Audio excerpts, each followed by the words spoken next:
Good morning and welcome back to the Eudora Welty Writers Symposium. We had an excellent keynote session last night with Natasha Trethewey, and we're very pleased to be back here on Zoom and also on Facebook for this morning's session. I'm Kendall Dunkelberg. I'm with the Mississippi University for Women, our Department of Languages, Literature, and Philosophy, and our low residency MFA program. And as we get started, we want to, as always, thank the Robert M. Heron Foundation for their generous support of the symposium. And now I want to turn it over to our moderator for this morning, who teaches in our English department and the creative writing program, Brandy Wilson. Good morning. Thank you all for coming. I'm so happy to be serving as your moderator this morning. We'll be getting readings from our panelists, S.A. Cosby, Randall Horton, and Michael Farris Smith, who I'll introduce each before their respective readings. And after each reading, there'll be time for questions from the audience, both here and in the Facebook live stream. Our first reader is S.A. or Sean Cosby. And David Joy of the LA Review of Books ended his recent interview with Cosby with two questions that seemingly had little to do with the important realities Cosby explores in his stunning new book, Blacktop, Wasteland. He asked Cosby about Waffle House hash browns and drag racing. And while these questions may seem trivial, they get at the heart of the novel, an investigation into rural Southern identity, particularly Black rural Southern identity. Blacktop Wasteland has been categorized as rural noir, and while it's a crime novel, it is, as Cosby has put it, a character study within the framework of a crime story. That character is Beauregard or Bug, a young Black father and husband who owns an auto shop in Shepherd's Corner, Virginia, a man pushed to his limits by poverty, race, and his own former life of crime. Cosby himself is a proud rural Southeastern Virginian, stating that he loves being a Black Southerner in all the ways that most Southerners can relate to, the love of the landscape, the culture, nature, and wildlife. But he also talks about how Black men and women of the South sometimes face misunderstanding and discrimination from all sides, fighting expectations that have little to do with their true realities, assuming often that they are trapped there out of necessity. Cosby is quoted as saying, "There's a certain mental toughness it takes for a Black person to live in the cradle of the Confederacy. When I write," he says, "I'm telling the stories of my mother, my uncles, my grandpa, my friends. This place we call the South belongs to us too. We paid for it in blood." I think a lot of people in publishing have a hard time confronting those issues, but just because something may be harder to talk about doesn't mean it isn't worth discussing. With this novel, Cosby brings all of this into the conversation, a conversation that is both timely and important, and also a conversation that reaches beyond the milieu of crime fiction, beyond the South. As NPR notes in their review, Blacktop Wasteland uses a fictional story to deliver truths and discuss history. This is about stealing diamonds and driving away, but it's also about family, risking everything for others, and trying to be the father you wish your father had been. Cosby's short fiction has appeared in numerous anthologies and magazines. One was selected as a distinguished story in the Best American Mystery Stories. Another won the Anthony Award for Best Short Story in 2019. His writing has been called gritty and heartbreaking, dark, thrilling, and tragic. I'm thrilled that he's with us today to share some of his work. And by the way, Cosby says Bug's Duster from Blacktop Wasteland would certainly win any drag race. He would take his Waffle House hash browns smothered and covered. I hope someone asks Cosby how he'll take his. Please help me welcome Sean Cosby. Thank you so much for having me, and thank you so much for letting me be a part of this incredible event. I'll read from the first two chapters of Blacktop Wasteland. Just as a bit of a warning, Blacktop Wasteland is a grown-up novel, so there's some profanity and some language that may be a little upsetting to more sensitive ears. I don't want anyone to be offended by that, but I just want to give that as before I get started. And just to give an overview real quick, the elevator pitch, as it were, Blacktop Wasteland is a story of Beauregard Bug Montage, African-American auto repair owner who is trying to grab his piece of the American dream, but unfortunately finds himself pushed back into a life of crime that he thought he had left behind. But it's also a story of Bug and his father and his sons and his daughter and his wife and his mother and all the people that he cares about, and how far he's willing to go to protect them. So I'm going to read from the first 2 chapters of Blacktop Wasteland. Shepherd's Corner, Virginia, 2012. Beauregard thought the night sky looked like a painting. Laughter filled the air, only to be drowned out by a cacophony of revving engines as the moon slid from behind the clouds. The bass from the sound system from a nearby Chevelle was hitting him in the chest so hard, it felt like someone was performing CPR on him. There were about a dozen other late model cars parked haphazardly in front of the old convenience store. In addition to the Chevelle, there was a Maverick, 2 Impalas, a few Camaros, and 5 or 6 more examples of the heyday of American muscle. The air was cool and filled with the scent of gas and oil, the rich, acrid smell of exhaust fumes and burned rubber. A choir of crickets and whippoorwills tried in vain to be heard. Beauregard closed his eyes and strained his ears.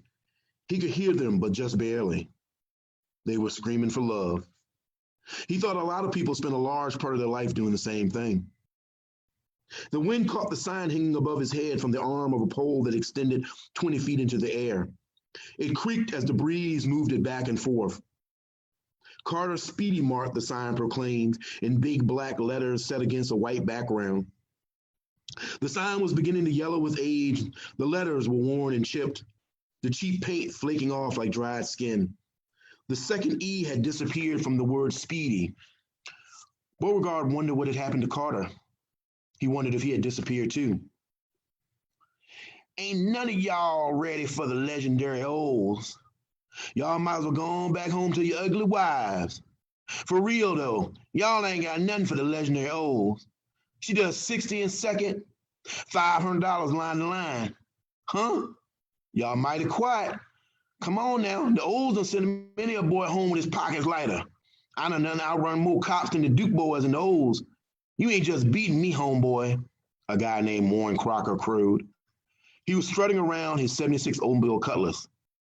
Beauregard had to admit it was a beautiful car. A dark green body and chrome mag rims and chrome trim that ran across its surface like liquid lightning. Smoked out glass and LED lights emitted an ethereal bluish glow like some bioluminescent sea creature. Beauregard leaned against his duster as Warren pontificated about the invincibility of his Oldsmobile. Beauregard let him talk. Talk didn't mean anything. Talk didn't drive the car. Talk was just noise. He had $1,000 in his pocket. It was all the profits from the last 2 weeks at the garage after most of the bills had been paid. He was $800 short on the rent for the building that housed his business.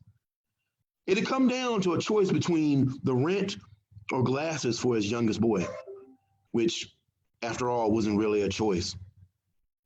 So he had reached out to his cousin Kelvin and asked him to find out where the nearest street race was being held. Kelvin still knew some guys who knew some guys who knew some guys who knew where the big money races could be found. So that was how they found themselves just outside of Dinwiddie County, 10 miles from the fairgrounds where legally sanctioned drag races were held. Beauregard closed his eyes again. He listened to Warren's car idle.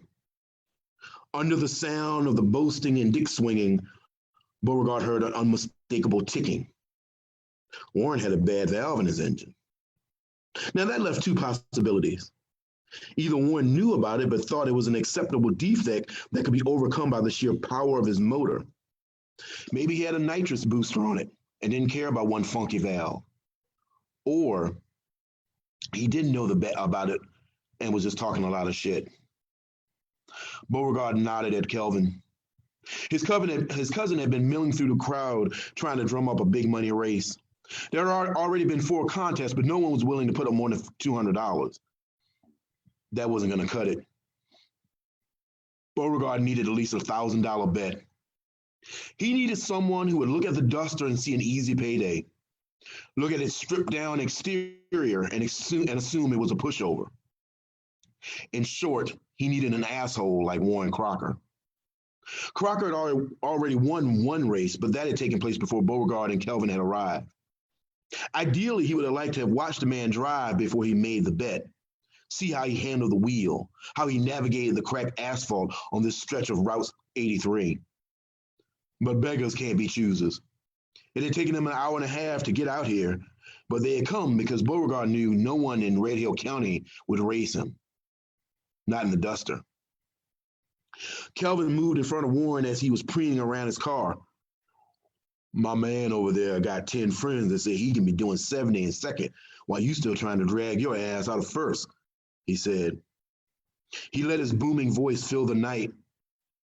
All the chatter ceased. The crickets and the whippoorwills were working themselves into a frenzy. Or is all you do is talk? Beauregard asked. Oh, shit, someone from the crowd that had gathered said. Warren stopped strutting and leaned on the roof of his car. He was tall and thin, and his dark skin appeared blue in the glow of the moonlight. Well, that's a bold statement, motherfucker. You got the paper to back it up, he said. Beauregard pulled his wallet out and fanned 10 $100 bills out like a deck of cards in his large hands. The question is, do you have the balls to back it up? He said. Kelvin grinned at Warren like a lunatic. Warren tucked his tongue on the inside of his cheek. Seconds ticked by and Beauregard felt a hollow opening blossom in his chest. He could see the gears working in Warren's head, and for a moment he thought he was going to pass. But Beauregard knew he couldn't. He wouldn't. How could he? He had talked himself into a corner and his pride wouldn't let him back down. Besides, the Duster didn't look that impressive. Yeah, it was clean and the body was free of rust, but the red candy apple paint was not showroom ready and the leather seats had a few rips and cracks. All right. From here to the oak tree that split down the middle. Sherm can hold the money unless you want to go for pink slips, Warren said. No, let him hold the money. Who you want to call it? Beauregard asked. Sherm nodded at another guy. Me and Jamie will call it. You want your boy to go too? He said. Sherm squeaked when he talked. Yeah, Beauregard said. Kelvin, Sherm, and Jamie hopped in Sherm's car, a primer-covered Nova. Then they took off for the split tree a quarter mile down the road. Beauregard hadn't seen any other drivers since they had arrived. Most people avoided this stretch and used the 4-lane highway that snaked its way from the interstate up through Shepherd's Corner proper. Progress had left this part of town behind. It was abandoned just like the store, a blacktop wasteland haunted by the phantoms of the past. He turned and got in the Duster. When he started the car, the engine sounded like a pride of angry lions. Vibrations traveled up from the motor through the steering wheel. He tapped the gas a few times, and the lions became dragons. He flicked on the headlights. The double yellow line down the middle of the road came alive. He grabbed the gear shift and put it in first. Warren pulled out of the parking lot, and Beauregard took a position next to him. One of the other guys that was in the crowd walked up and stood between them. He held his arm up and reached for the sky. Beauregard glanced at the stars and the moon again. Out the corner of his eye, he saw Warren put on his seatbelt. The Duster didn't have seatbelts. His daddy used to say that if they ever wrecked, the only thing seatbelts would do would make it hard for the undertaker to get them out the car. You ready? The guy standing between them yelled. Warren gave a thumbs up. Beauregard nodded. 1, 2, 3, the guy screamed. The secret ain't about the motor. Yeah, that's part of it, but that ain't the main thing. The real thing, the thing most people don't want to talk about, is how you drive. If you drive like you're scared, you're gonna lose. If you drive like you don't want to have to rebuild the whole engine, you're gonna lose. You gotta drive like don't nothing else matter except getting to that line. You gotta drive like you fucking stole it.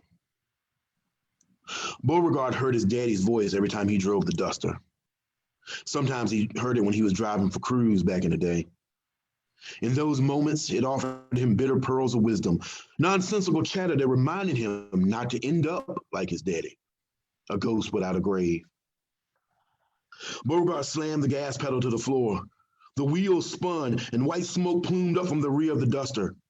G-forces pressed against his chest, crushing his sternum. Warren's car jumped up off the line and the front two wheels left the road. Beauregard jammed the car into second as the Duster's front wheels grabbed the road like a pair of eagle's talons. The trees on both sides of the road were shimmering blurs as he tore down through the night. He glanced at the speedometer, 70 miles per hour. Beauregard hit the clutch and shifted into third. There were no numbers on the gear shift. It was just an old 8-ball that his daddy had fixed to the top of the shifter. He didn't need numbers. He knew where the gears were by feel, by sound. The car shivered like a wolf shaking its pelt, 90 miles per hour. The leather-covered steering wheel crackled in his grip. He could see Sherm's car ahead idling on the side of the road. He shifted into fourth gear, and the motor went from the roar of a war cry to the cry of a god. The duels were trumpets that heralded that god's arrival. He had the pedal flat against the floorboard, and the car seemed to contort itself and leap forward like a snake about to strike. The speedometer hit 105 miles per hour. The Duster passed Warren like he was mired in glue. The old bisected oak tree was rapidly receding in his side mirror. He could see Kelvin pumping both his fists and from the rearview mirror. Beauregard popped the clutch, downshifted, and until he was back in first. He slowed down even more, executed a three-point turn, and headed back to the old convenience store. Beauregard pulled into the parking lot with Warren right on his heels. A few minutes behind him was Sherm, Kelvin, and Jamie. Beauregard got out, walked around to the front of the car, and leaned against the hood. That old Duster got some get up and go, said a heavy-set brother with a wide nose and beads of sweat gathering on his forehead. He was leaning against a black and white Maverick, Ford's answer to the Duster.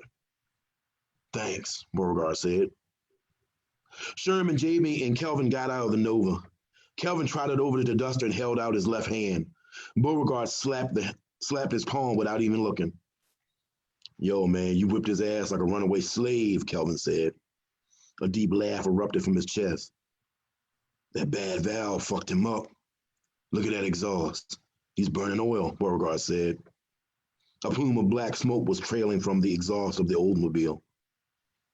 Sherm came over and handed Beauregard 2 wads of money, his original 1,000 and Warren's roll. What you got under the hood of that thing? Sherm asked. 2 rockets and a comet, Kelvin said, and Sherm chuckled. Warren finally got out of the Oldsmobile. He stood by the car with his arms crossed. His face was twisted into a snarl. You give him my money if he jumped off the line? He asked. The boisterous crowd became deathly quiet.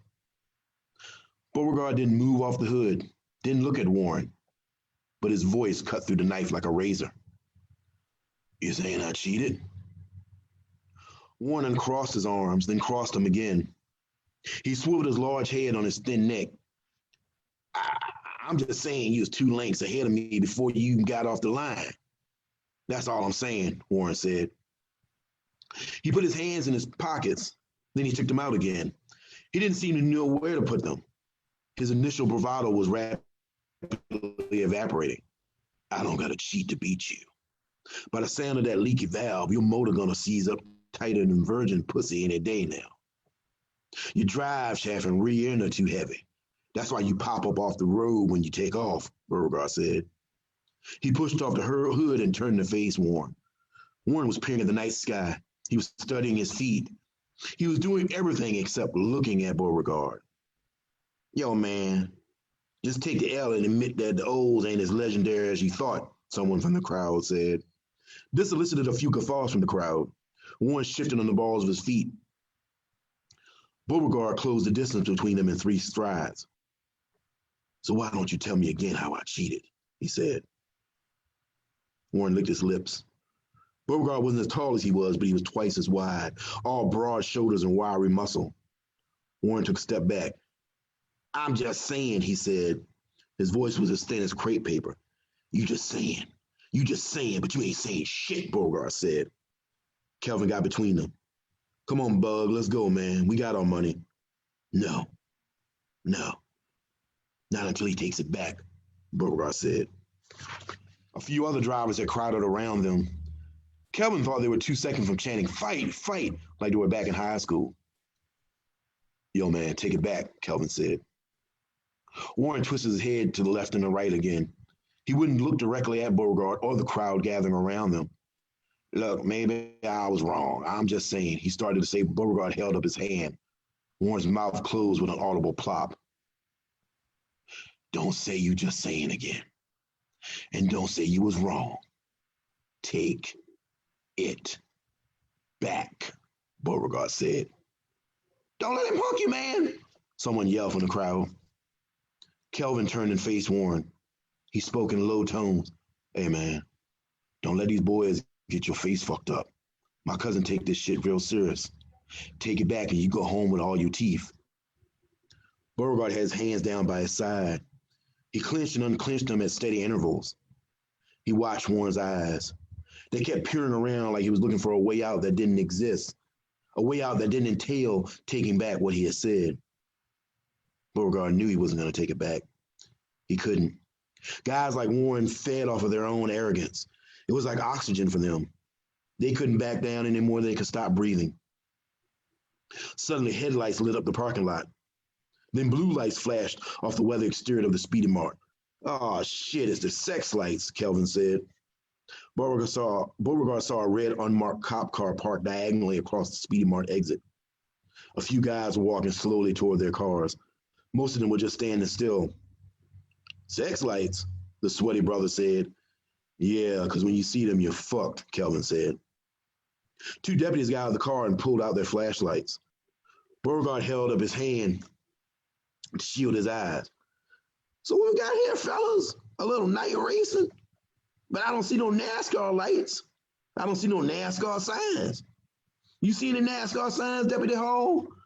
The deputy that wasn't Hall said. He was a blondish white guy with a chin so square he probably had to study geometry to learn how to shave. Nah, Deputy Jones, I don't see no NASCAR sign. Why don't you boys get out your IDs and have a seat on the pavement here, Deputy Hall said. We ain't doing nothing but parking here, officer, the sweaty brother said. Deputy Jones whirled around. He dropped his hand to his gun. Did I ask you a goddamn thing? Get your ass on the ground. All of you, get out your IDs and get on the ground. There were about 20 of them in the crowd and about 15 cars. But they were all black, and the two cops were white and had guns. So everyone pulled out their wallets and sat down on the pavement. Beauregard sat on a sprig of scrub grass that had broken through the concrete. He grabbed his driver's license out of his wallet. The cops started at opposite ends and worked their way to the middle of the group. Any of you boys got any warrants? Child support, assault, shoplifting? Deputy Hall asked. Beauregard tried to see what county they were from, but they kept the light in his eyes. Deputy Jones stepped in front of him. You got any warrants? He asked as he took Beauregard's license. No. Deputy Jones shined the flashlight on Beauregard's license. There was a patch on the deputy's shoulder that said police. What county are you from? Beauregard asked. Deputy Jones shone the flashlight beam in Beauregard's face. I'm from fuck you county, population of 1, Deputy Jones said. He handed Beauregard back his license. He turned and spoke into the radio on his shoulder, and Deputy Hall was doing the same thing. The whippoorwills and crickets had resumed their concert. Minutes ticked by as the two deputies conferred with whoever was on the other end of their radios. And I think that's my 20 minutes, so I'll stop.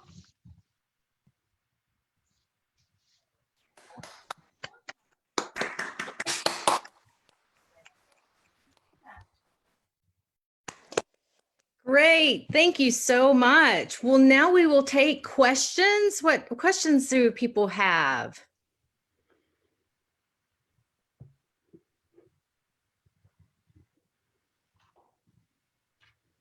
I have a question for Sean.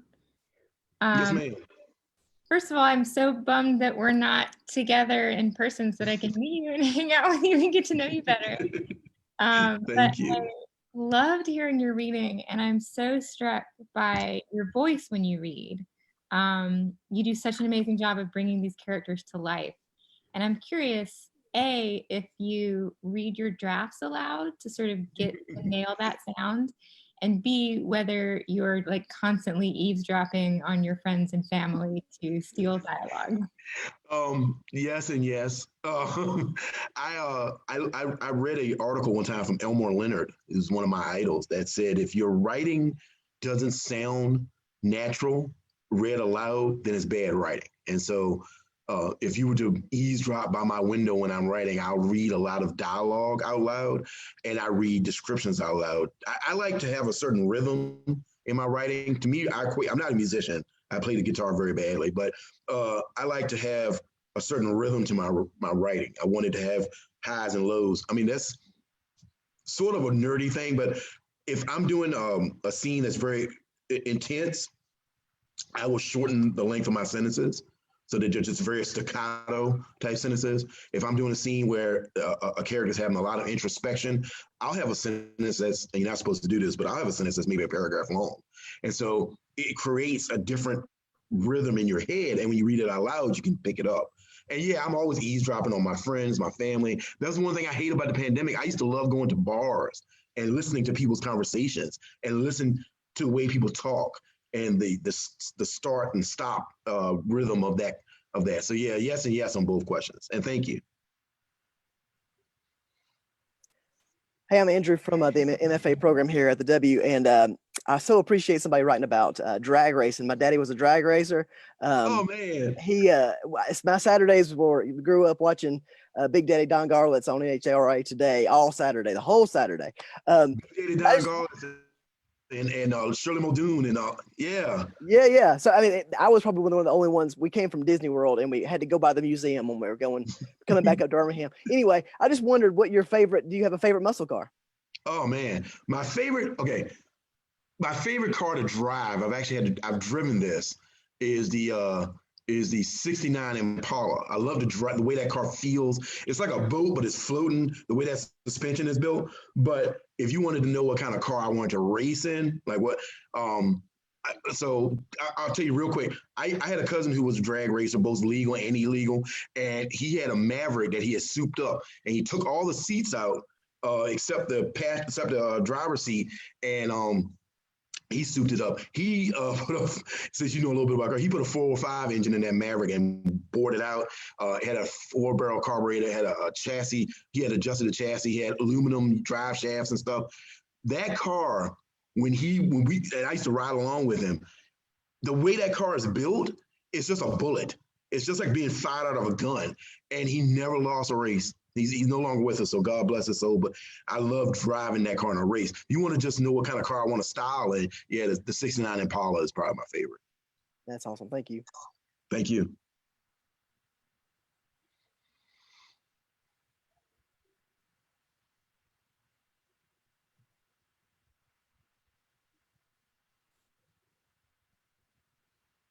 Any other questions? Don't be shy. Well, Go I'd ahead. like to go ahead. Oh no, go ahead.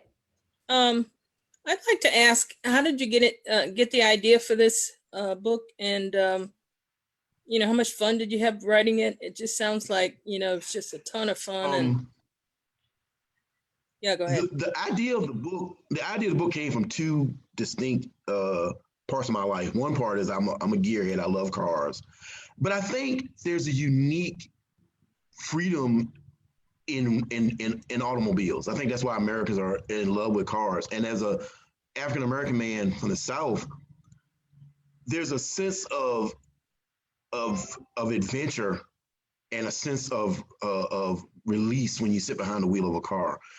There's this idea of if you load up with gas, you can go anywhere you want. And I kind of wanted to translate that to a book. But if you read the entire book, it's also about fathers and sons. And my father and I had a strange relationship, but we've been able to repair it. Thank God he's still with us.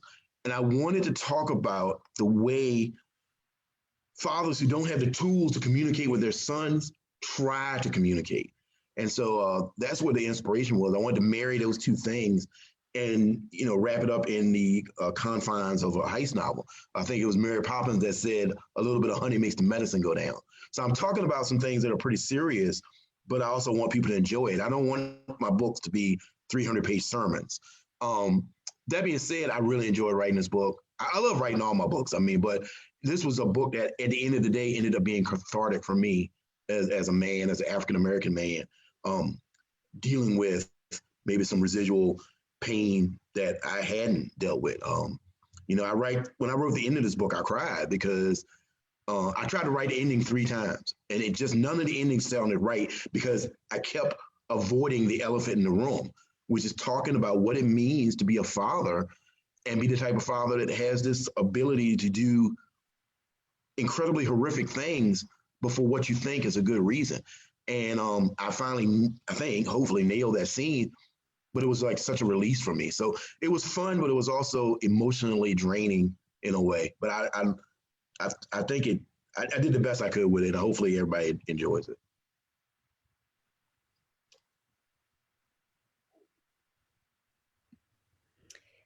I have a question about, I think, writing in general. I read that you work outside of academia, and since so many of us do work in academia, I wondered what that, if you could speak to that. Do you think working outside of academia fuels your writing in a different way, or does it give you more or less time to write? How do you balance that? I think I was telling Kendall earlier, we were chatting. I am. I think. Let me preface to say this. I think if in a perfect world, I'd be writing in academia. I'd be a professor, and I'd have a blazer with patches on the elbows and all that kind of stuff.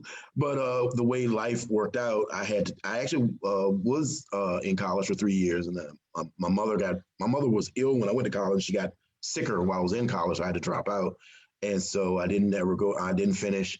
But I think it's unique having that experience, those 3 years, and being exposed to just really incredible professors and that academic setting, then going forward and writing within just a but writing within a blue collar environment, so to speak.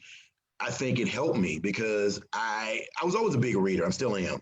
And so I was able to meld the academic side of things with the things that I was seeing every day working these various jobs that I've had.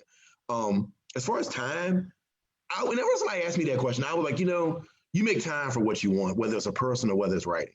If somebody's important to you or you're important to someone, they'll make time for you. They're never busy. And if you really love writing, you're never too busy to write. And I know that sounds very pretentious and high-minded, but I think it's true. You make time for the things you love. And so, I would write.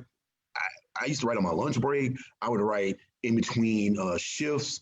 I've written notepads while I'm waiting for a bus. So you make time to write if it's important to you.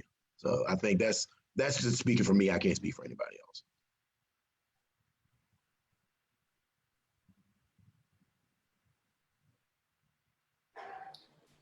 Hey, Sean. This is more of a comment than a question. I really, really loved your reading. You have a great voice for it. And so my question is, did they let you read the audio book? I would buy that just to hear the whole thing. It's funny. They offered it to me, and I was in the middle of writing was now going to be my second book for Flatiron, so I turned it down. The guy who did it does an incredible job. His name is Adam Lazar White. He's an actor. I told him when we communicated, I said, my gosh, I wish my grandma was still alive. He used to be on the soap opera Young and the Restless. And if anybody grew up in the South, you know who Victor Newman is. So he was on set with Victor Newman. My grandma would lose her mind if she knew that. But I used to be a drama kid in school. And I also grew up, and here's another Southern colloquialism or another Southern trope. I grew up in a Southern Baptist Pentecostal church. So I was always doing like the prayer of remembrance or speaking over the food or doing what we used to call junior church. So when you grow up like that, you get being in church, especially being in a Southern church, being in a Pentecostal church, you learn, you get a flair for the dramatic, so to speak. And so I like to bring that to my readings when I do live readings. But yeah, they offered it to me. I turned it down. I think it was Clint Eastwood that said the man has to know his limitations. But I don't know. A lot of people say I should read my next book, but we'll see.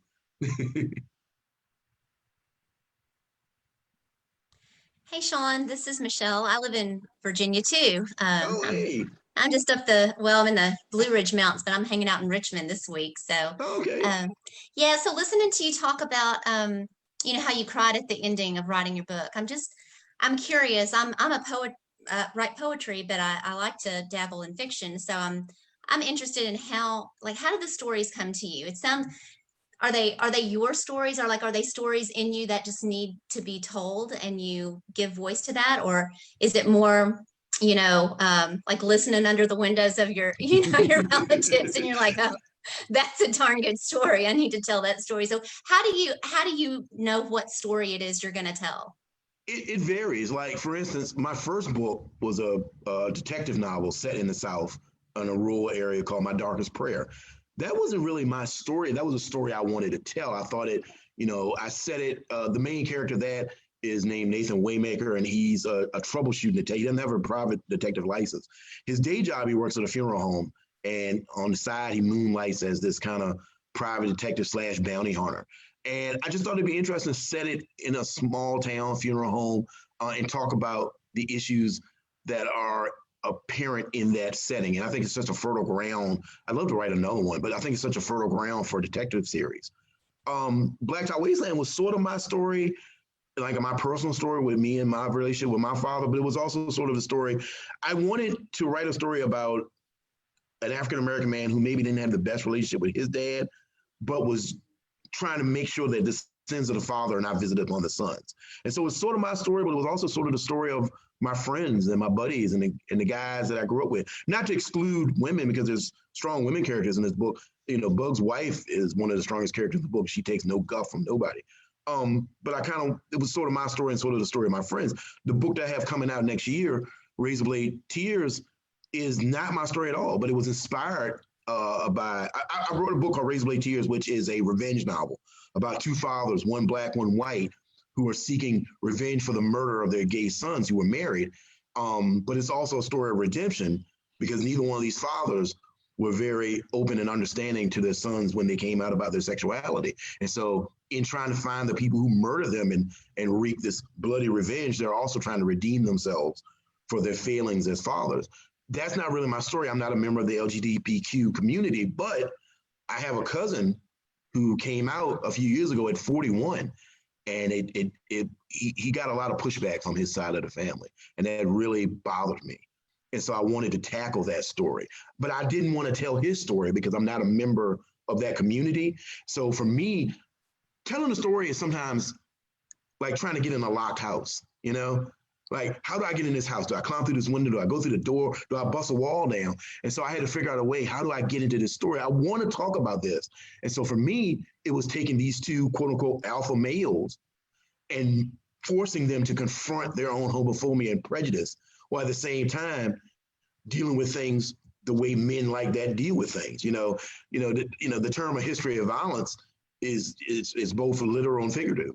And so, to answer your question, and as the kids say, TLDR, too long to read. Sometimes they're my stories. Sometimes they're stories of people that I care about, and sometimes they're stories about issues that I care about. I'm sorry, I ramble on. No, thank you. I appreciate that. I also I meant to tell you, I love the line "crickets and whippoorwills screaming for love." That was so. Oh, thank you so much. Yeah, that's great. Thank you for your answer. Thanks. No problem. Thank you. Hi, Sean. I have a question for you. My brother's name is Sean. How do you spell your? I was trying to look it up. I spell it SHAWN, but I'll tell you a funny story real quick before you ask your question. So I'm actually named after Sean Connery. Okay. But my mom didn't like the way he spelled it. But here's the funny thing. The reason she named me after Sean Connery is because she has a terrible crush on him. So every year of my life around Thanksgiving, when they show James Bond movies on TV, growing up, my mom will stop, look at the TV screen, look back at us and say, "That's Sean Connery. That's a sexy white man." It's like, we want to eat mashed potatoes. We don't want to hear you thirst trapping by Sean Connery. But anyway, go ahead. Oh, that's so funny. I love that. Thirst trapping about Sean Connery.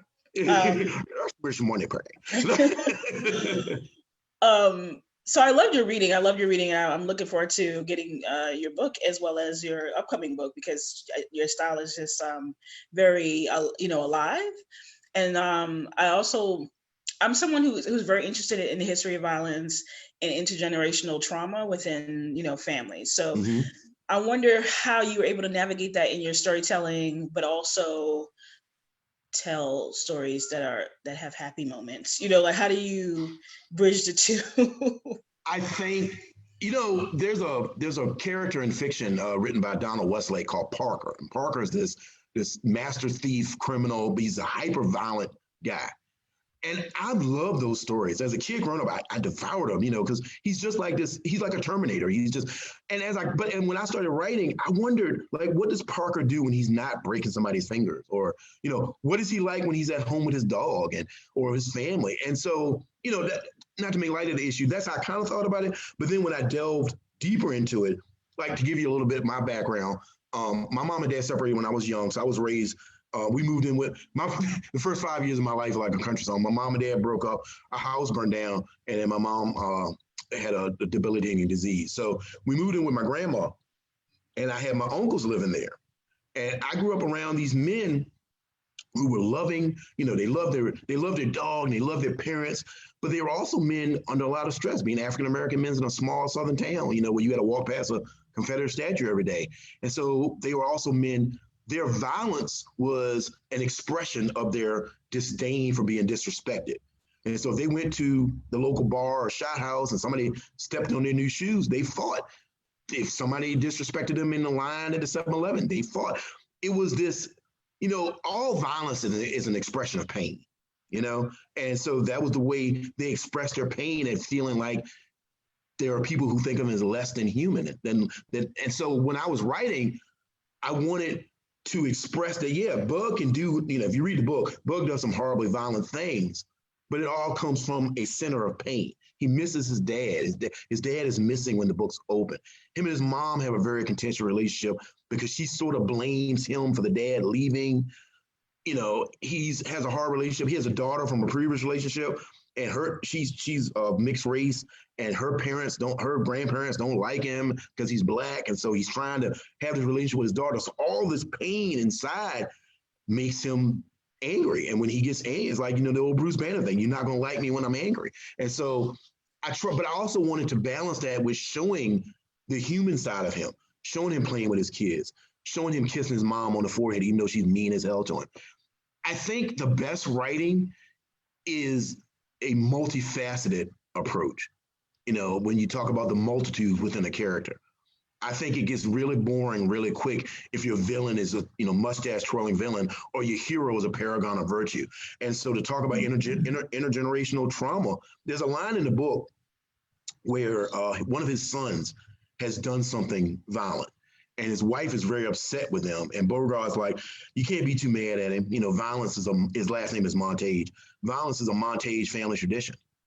I used to feel like that. I used to feel that way because even though my uncles loved me and they would play with me and we'd have fun climbing, magnolia trees and stuff, I also saw my uncle halfway beat a man to death with his pool cue over a game of pool. So it's hard to meld those two images together, Like, I'll tell you a funny story real quick. I know we're running low on time, but when I was a kid, there was a kid at school who used to bully me and take my lunch. And I came home one day and told my uncle. My uncle said, if you come home tomorrow and he's taking your lunch, I'm going to punch in your chest. And I'm like, all right, whatever. I'm 12, you're 30. I don't think you're really going to punch me in my chest.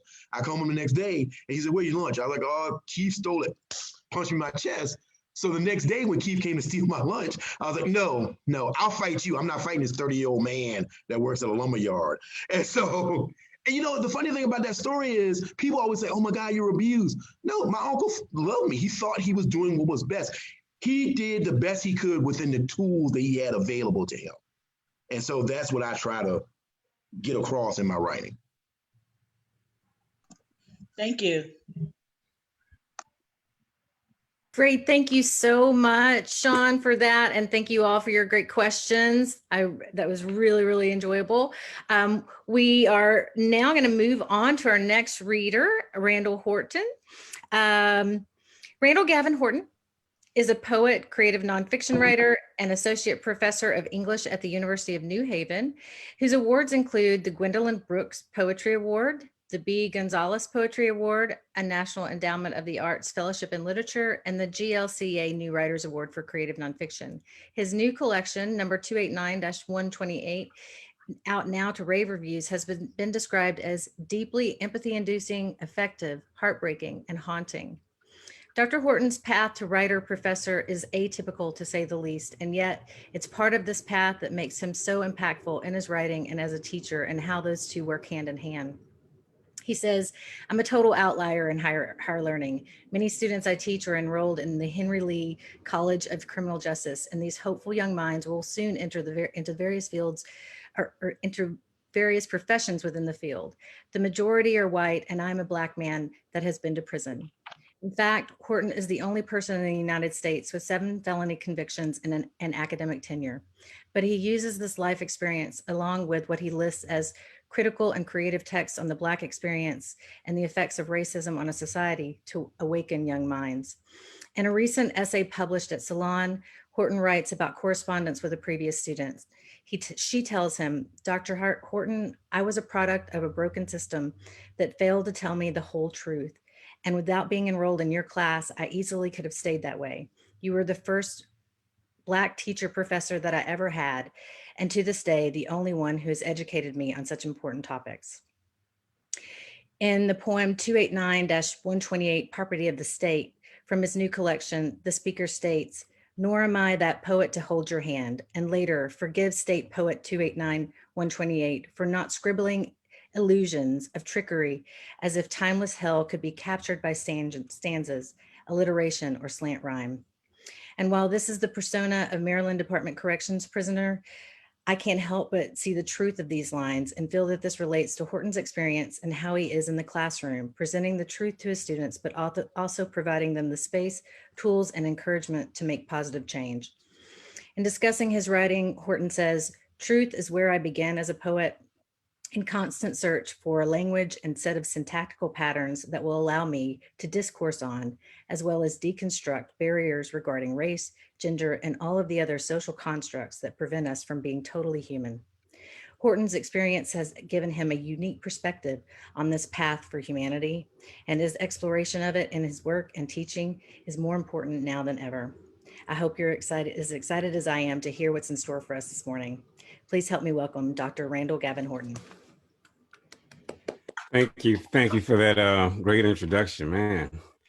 I hope I can live up.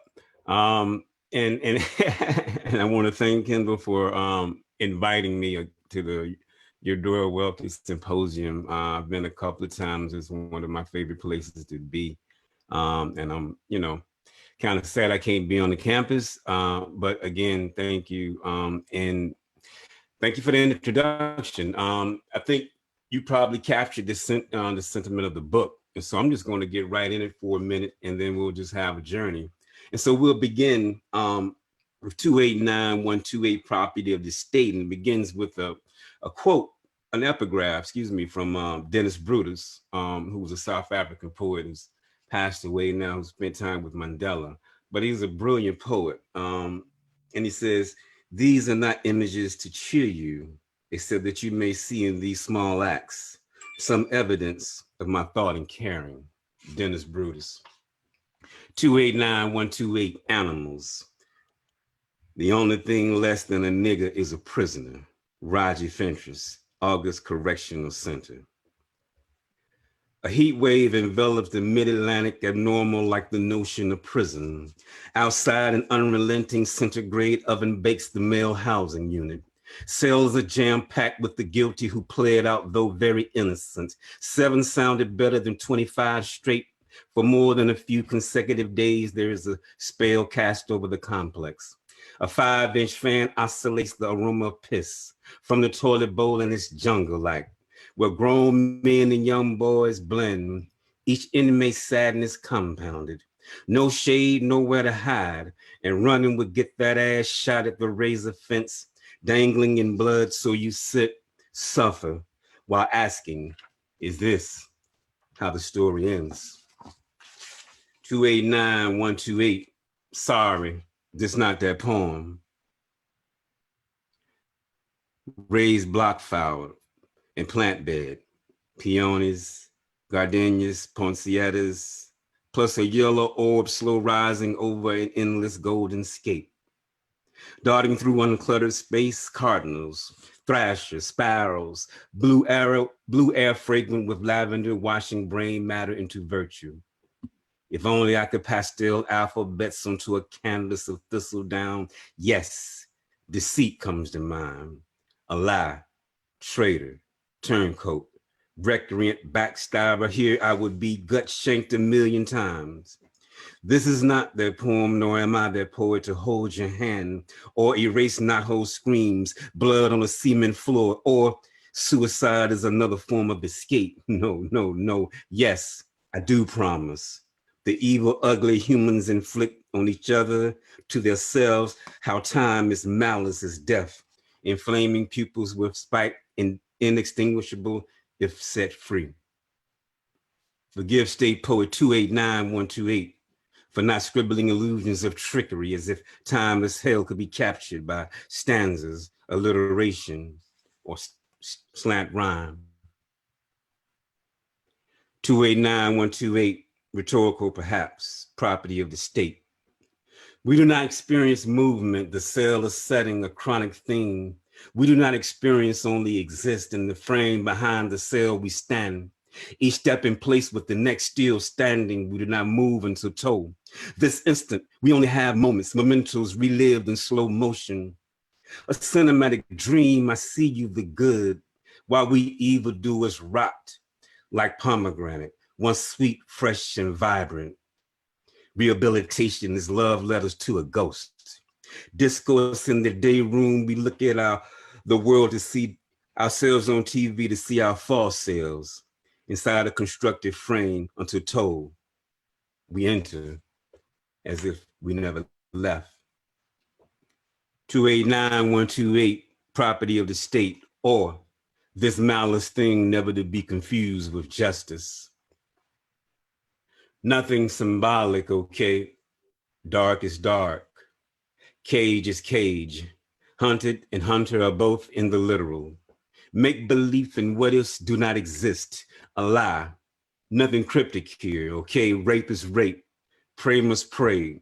No minute in the future safe from quiet insertions of a shank and masking tape, okay? Nothing here infinite. Only time is constant to the merciful and merciless. There are no allegories to hide behind. He slit his wrist, meaning he slit his fucking wrist, okay? There is a cell with one window just before day. Dawn's early demise magnifies a dull metal toilet, the cool water cooling 2 canned sodas. Each wall a slab of soft gray cinder block. No posters featuring eroticized women with an exclusive in blacktail, okay? The wall that slits the light does not reveal nothing new ever. The expose, the changing same. Always a holding. One window offers a gateway. My face pressed against the window in time rules this empire, okay? The mind held hostage by time. Mind and body conjoined twins. The other wall holds a frame. The frame holds a metal door to contain utter disbelief of the visible. Walls are gray, not like summer, but darker. Yes, there is darkness, okay?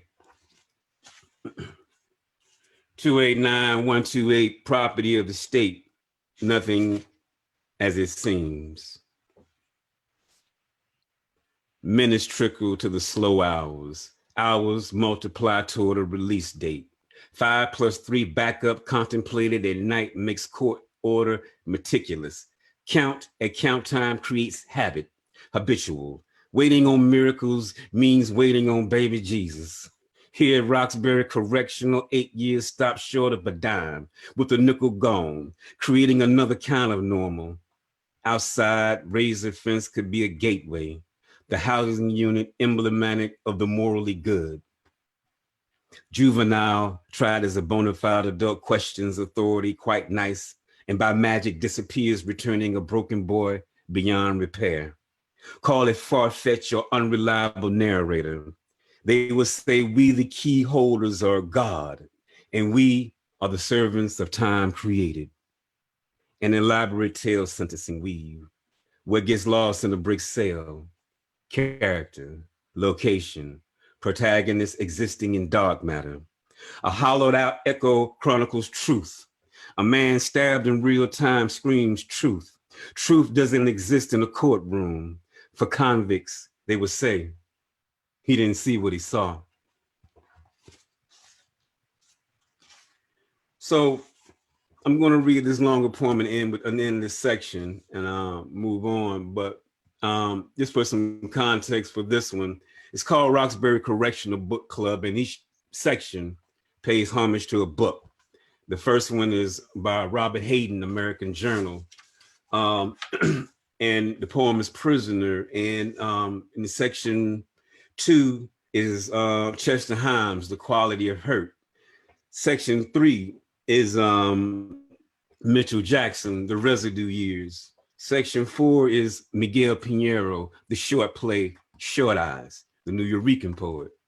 And so all of that, you know, on the inside and, you know, backdrop against the narrative of the PIC. Roxbury 289128, prisoner of this property of the state, Roxbury Correctional Book Club. 1, poetry. American Journal arrives in the library cart, dog-eared to page 18. The prisoner, as if to start here in media res, dear Hayden. The I in me no longer lives. It vanished, I confess, the collective we is no better, yes. Walls here are gray, not green, but you know your poems sing. Again, I does not exist, comrade, I do. Between life and death in this infinite space with no clock, no marker of time, no calendars to strike out the day or days running together after lock-in. I write. The legal pad fills itself with regret. Ownership is mine even in this cage. A brokenness dictated by time's torture. Writs, habeas corpus, motions denied in a house lacking doorknobs to turn. Yes, the cockroach caught became a pet. At Christmas, my cellie snorted white lines to escape physical torture of the mind, cascading in and on itself, rapid then slow. A program of abstinence and madness. 2, memoir for old school. Glove, fist, flashlight, baton is fair. Entering the hole requires protocol. Ears, mouth, gums, arms, lift and reach, bend over, spread each butt cheek. Behold the steel holding cage that kills. A metal mirror bolted to cinder block. Old school stares at the refracted image, age and natural antagonists of the young. Forgotten brown-faced little boy once someone knew well decades before life, before puberty, before adulthood. Every 2 years, hair turns grayer. A nickel gone with no redemption song, he would never know if change is real. Computer shop, religion, GED, college certificates, advocates, a degree, none change the quality of hurt. Old school is in the frame, struggling. On good days, he reads Chester Himes, words corroborating street heroics. How else to define anecdotes of realism or the slow fatality of imprisonment? The sun cannot bear witness anymore. Forget rope, lethal injection, a gunshot. 3, fiction. Half wet, the cigarette half lit, a bugler rolled upside, walking to chow. A fine mist picturesque and primeval, almost halfway until rain implodes into baptismal for the sinners so believe in uniform guards lining the walkway. The residue years on loan from sale 2 came last night, the paperback version bringing characters like Champ here inside. A fool's dream, or set up by subtraction. Too many pleas, illegal searches, guilty at the thought of life, though innocent, as the mirror-shaded bureaucrats. Dreaming family, I draw wife, kid, dog. In my head, time measures mathematics that fail to reduce mandate to logic, hidden in cells disguised as change. The housing unit is an American critique on full display, display cloaked in numb silence. There are no empty skeletons on wheels with limbs pulled apart by a team of horses. The body is now an instrument, and tonight a book might save my life after lock-in. 4, drama.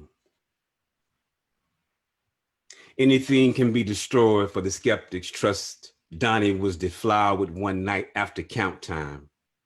Clearly the structure is obsolete, says Angela Davis, and I sit in darkness expected to write about injustice, a witness to nothing on the stand, but in op-eds I can be quite believable with the unimaginable.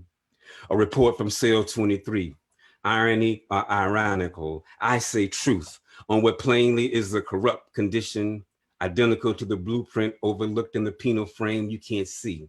The backdraft's flashpoint of raging fire. This suicide must be. I must commit to killing the eye in order to save myself. There is no hope for the flower. Under the bolted metal door, it appears sometimes one act at a time. Short eyes, the dramatic play slid on cold cement. From cell to cell, poet Miguel Pinheiro is one of a few who ever gave us prisoners us. I write, society inverted. Imagine that concept. Color to this violation is only a beginning of what you knew. Come sit in the political madness alongside the bad. Perception versus the real occurs quite quick. Or, of course, crimes against Donnie occur frequent. I'm gonna end with one poem. And then, I don't want to take up too much time and try to stay respectful of my time. So we'll do this. I'm gonna read this one a lot, but I think it's emblematic of the theme I'm going for. Actually, no, I don't want to read something else. Where is that poem? I missed it. I think I want to read it. Yeah, okay. 289-128, property of the state, escorting the criminal justice advocate through state prison. Of being not alive but trapped in perpetual madness at Roxbury, walked with trustee 289-128, escorted through habitual routines and storylines. A different kind of nightmare, life for not taking life. 1 hour a day under the feet at wreck gravel crunches around an oval track. For a decade, breathe deep the pollen and horse shit. Glorious over the hills of Hagerstown. On the top tier, watch Angel jump. Minus his wings and halo, lifeless on impact. A story of survival, no one survives.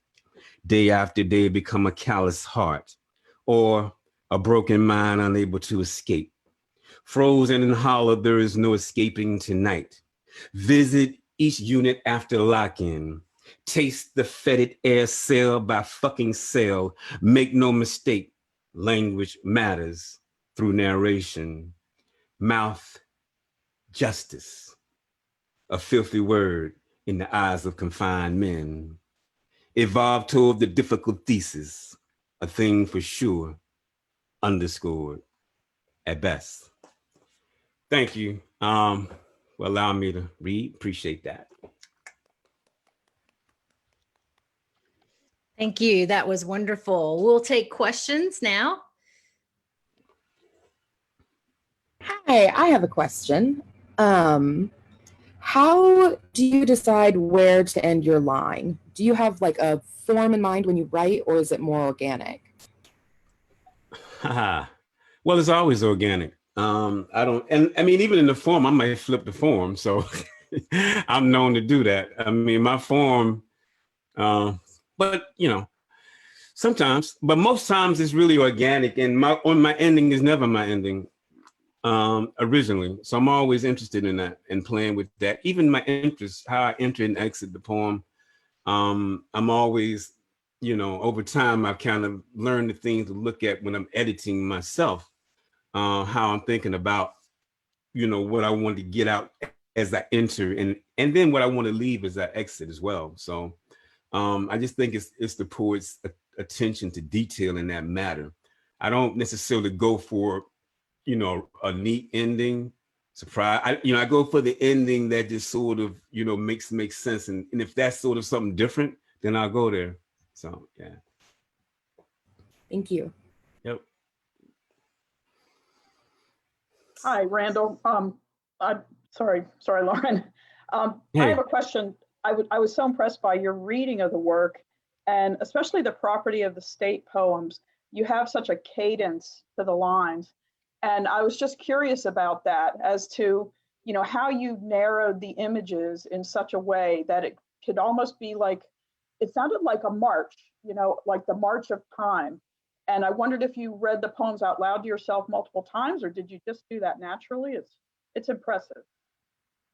Well, I'm thinking about all those things. I definitely read them out loud. I mean, I'm in a musical band. I'm in a jazz, avant-garde, experimental thing. And so we do a whole lot of mixture. So I'm definitely influenced by the jazz aesthetic. And so a lot of that, that rearranging of the narrative inside my poems happens from that experience. But also I'm thinking about some of the poets who actually, I think, are good at creating these compositions within their work. And so I want you to always be able to read my work in that way too. So when I'm thinking about it that way too, as I begin to sort of write it, especially with this one, it was just a different experience. And so I'm thinking about the whole idea of like what that means to be in time and outside of time, in terms of the rhetorical existence that is the confinement, right? So that became a part of that for sure. And then the sort of the tightness, and even how, most of them are tight, even the ones that are sort of expensive, I'm trying to get at that. But yeah, for sure. I mean, sitting there playing with jazz musicians is an interesting experience because they hate to play the same thing twice. So for me, it's like I'm looking and thinking about ways in which I can always keep the reader engaged. Not saying they won't be engaged, but I want to give them that sort of experience too. So that's what I want them to pick up on a little bit, I guess. So, yeah. Hi, Randall. Hey. I really enjoyed your reading, and I was actually in your Black Arts Movement class last year, and it was such an incredible class. The readings were wonderful and eye-opening, and I just wanted to know if you see your work as being influenced by the Black Arts Movement, or if you see yourself writing in that tradition, and if you could speak about that a little bit. Thank you. I mean, definitely influenced, and definitely influenced by the Black Arts Movement. But even before, in terms of, I look at, you got to look at Hayden Ellis, Hayden Ellison and Brooks in terms of, my experience and like what they brought to the table. And I'm even and then Hughes. So I don't want to discount the sort of the setup for the Black Arts Movement, which in many ways was the Harlem Renaissance. So I would think that I am very mindful of those, especially who's come out of the Black Arts experience, especially Gwendolyn Brooks, and the work that a lot of people sort of miss that connection between the Black Arts and Gwendolyn Brooks, but that is an interesting and a connection that should never be taken lightly, because she was at the height of what she was doing aesthetically, with larger presses, Random House, like we talking about big, and then sort of go to the Black press and sort of like make that revolution and say I'll be part of that change. It always sort of stuck with me, but also more so than that too, the work that we're doing, a lot of times with our band sort of expands on the work of the Black Arts Movement artists, the men and women and people who sort of made that, that tradition. So, yeah, but I'm also majorly influenced by those who are outside of the tradition. So I think sometimes the Black Arts Movement there's a very narrow scope, but there are people who are on the outside of those fringes but just wasn't getting that sort of play, for lack of a better word, who I consider to be really, brilliant poets and game changers. So I think it's a combination of both. But I am aware of whose shoulders I stand on. I put it like that. I totally am aware of that. And I definitely want to be, I'm trying to remember that all the way from the African-American vernacular tradition. We talk about hallmarks and chitlins all the way up to like whatever it is, I want all that to encompass like my, my aesthetic, sensibility. So we trying. Thank you. Yeah. And I want to Randall. bring a question from Facebook if I can. Okay. CT Salazar, you probably know. Oh, CT. Watching on Yeah. Facebook, and Question. wanted first to say that he's a longtime lover of your work. He says, I always note the presence of Erica Hunt's notes for an oppositional poetics. Yes, that's standard reading. Yes, I'm wondering, who are some of your longtime heroes that you bring to the page?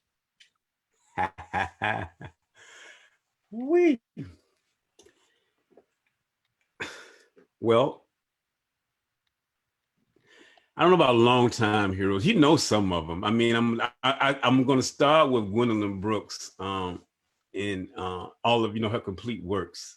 I'm always bringing her because I went to her MFA through the MFA program at Chicago State, which is sort of, and most everybody on there was mentored by Gwendolyn Brooks. Let me just sort of, from Kelly Norman Ellis all the way down. So it became I couldn't help, but I couldn't sidestep that part of, my tradition, or my heritage, my lineage. And with that said, I'm always interested in some of the writers who sort of operate on the fringes. Stephen Jonas, we talk about compositional writers. Stephen Jonas is a writer who comes out of the Boston movement, who sort of was in that whole scene, but didn't get as much shine as some of the rest of the guys, the people who were doing that whole thing. But he's sort of gotten that lately. But his work is very interesting in terms of precision of the line and the way one perceives the line. So I'm always thinking about Stephen Jonas. I'm thinking about Carleen Paulite Hatcher, her brilliant The Flagellants. I mean, it's like one book, but I put it on equal footing with Ralph Ellison, The Invisible Man, in terms of the impact that it can have on the reader. And it keeps continually giving, like, the read. For me, it's like the things that continue to give me, pleasure, read after read. I find the things, those little nuggets that were sort of like hidden the last time, like it keeps giving that. And so that's sort of, so that definitely is there. I'm a, man, it's just so many people. I hate to exclude somebody. You're gonna get me in trouble in a minute. I think I might stop right here, because if I go any more further, they'll be like, why you give me a shout out to the living, you know what I mean? So we'll stop there. But thanks, CT, for the question. And we can always talk anytime, for sure.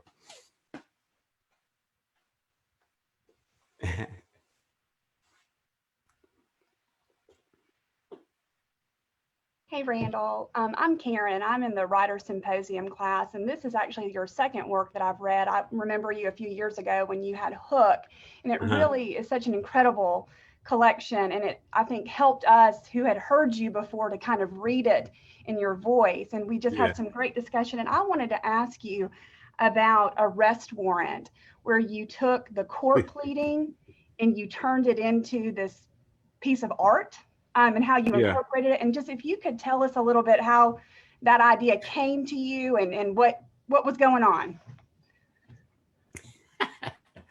Well, it's actually interesting. I don't know if it's interesting. Here's the backstory. So Resident Dwayne Betts and I are good friends, who writes around incarceration issues or whatever. So he was getting ready to come out with this. He was working on Felon. And we had been talking about it, but even before then, he was working with Civil Rights Corps in Washington, D.C. that does bail reform. Then shortly after, I got a poet in residence thing as civil rights. So looking at, and then he began to do these things for the court documents, which I felt, and he would go back and forth with me. Then I was like, and I started, but I had been aware of the erasure form, but not in the way that Dwayne was sort of thinking about doing it, right? And I was like, I like that, but if I did it, I would want it to be more personal. So, and around the same time, my mother sent me a pack of all of my prison stuff from prison, right? So there's like a little place in my basement, in my parents' basement somewhere, where there's a box, like stuff that they still kept, like from when I shipped it home. Seriously. And so I have some other documents, but I was going through them to figure out if I wanted to use that, which one would be would be applicable. And a restaurant seemed, it did the trick. Yeah, because it's sort of like, it sort of chronicles, the beginning of my going upstate. And then I needed to flip it too, because now I was having the privilege of looking at that through,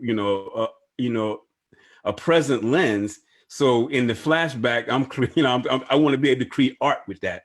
So, so that's the whole thing of it. It's like art, like it's the illegal like aspect of like making art. Like you always have to be a renegade.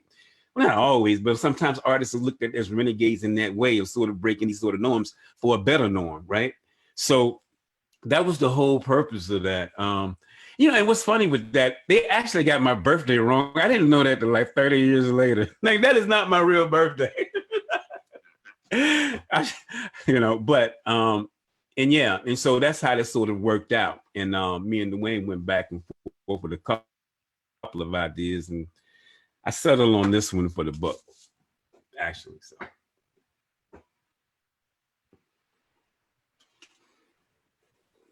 Hey, Randall, did you write the poems after you were out, or did you do it while you were there? And I ask because you have sort of like a almost dispassionate kind of observation reflection, whereas like my former husband did 8 years, and everything like around his time was kind of really passionate and really emotional, and yours has kind of cool detachment about it. So did you write that while you were in or after you came home? I could have never written that in prison. There's no way. I mean, I was writing in prison. I mean, I started writing while I was incarcerated, while I was in. And I think that's the bigger thing. When I was going through my, county jail, getting ready to get my time of state, I went to a program called Jail Addiction Services. And I was trying to save time off my sentence, but funny thing happened on the way. They had this writing program, and I mean, it's sort of part of it where you had to write about your experiences, which is actually some of them appear in Hook. And so you have to write about your experience and things and the harm you cause others and all of the crazy stuff that you've done. And so for me, that was the first time I was able to sort of get gut level with myself. But then I also like the idea of going in my cell at night and, writing and sort of the way it made me feel. So I think along the way, I began to think about observation. So totally, when I got to, Roxbury and Hagerstown, I was definitely, an observer. And so, this book is not necessarily everything isn't, I think it would be a mistake to think everything in here is about me totally, because it isn't. But it is me in that collective experience of those who I carry with me as I'm telling the story that I know to be true too. So, and I think that may be where that is. For me, it's not, it's personal, of course, but I'm trying to be aesthetically pleasing to the reader too. Like I'm thinking about that. I mean, all of these things come in play when you write with a social conscious lens and you're trying to get your point across.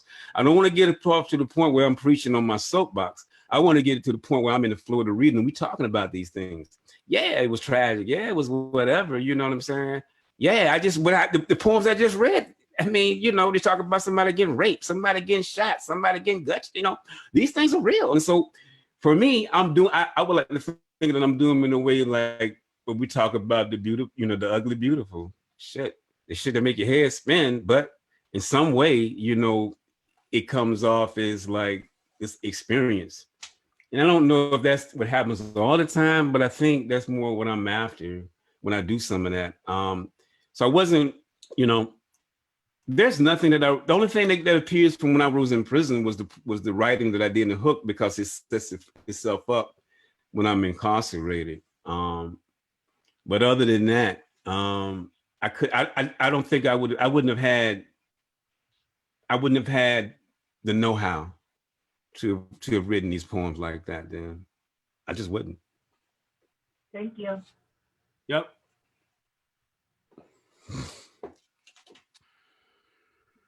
I think we are about out of time. So I'm going to go ahead and move on to our final reader, but I'm sure that each of the authors would entertain more questions in other venues at a later point. But thank you guys all for those questions. And thank you, Randall, for that was really great. Our final reader this morning is our own Mississippi writer, Michael Farris Smith. Smith has been compared to just about every great Southern writer of salt and grit that you can think of, and even some great but not so Southern writers. Several reviewers I found are jealous of him. One even owned up to hating him, in fact, because of how good he is. Smith is his own original talent and voice, and even after 5 novels, he never fails to surprise, to bring a freshness to the Southern fiction tradition, particularly with his latest book, Blackwood, in which he breathes new life into even one of his own previous characters. Smith's work is a work in conversation with his other work, but also with the tradition, with Mississippi, with humanity. As one reviewer writes, Smith's meditation on the darkness of the human heart offers a moving update to the Southern Gothic tradition.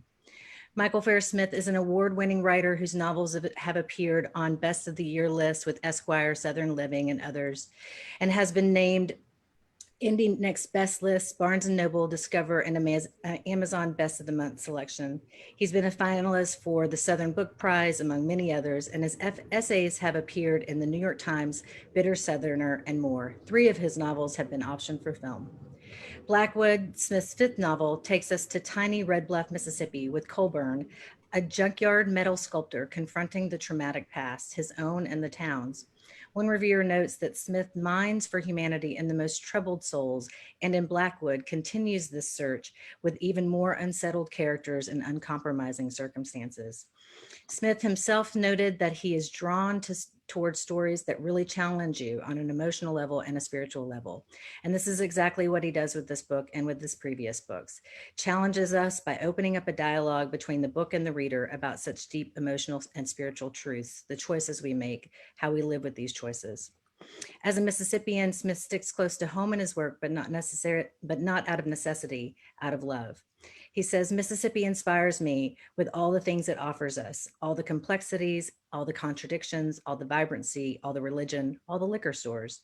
I don't have to look very far to see or imagine characters in this landscape. And here too, he challenges his reader to consider their preconceived notions in his fiction, but also in his nonfiction, often tackling tough issues for Mississippi, and now, as he points out in one of his latest essays, tough issues for the country. He says, you can't be hurt by something you don't love, and if I didn't love it, I wouldn't care what happened to it, and I want it to be better. In his latest, not yet released novel, Nick, Smith offers another work in conversation, but this time in the traditional sense. Here, Smith takes on the iconic peripheral narrator, Nick Carraway of The Great Gatsby, promising a more intimate portrayal of this character's previously unexplored past before Gatsby.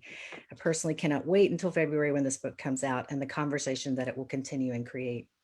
Smith's writing is described as both raw and poetic, like opera sung at a honky-tonk, and I am very proud to introduce him today. Please help me welcome Michael Farris Smith. Thank you, Brandy. That was, I should record that and take it home and show it to my wife. She'll be so proud, but that's awesome. Thank you very much. And hello, everyone. It's kind of weird doing this way, as others have said. It'd be really cool if we were all together this weekend and hanging out. And, you know, I know some of you, but some of you I don't know. And I guess this will be it for now, but hopefully we'll meet somewhere down the road too.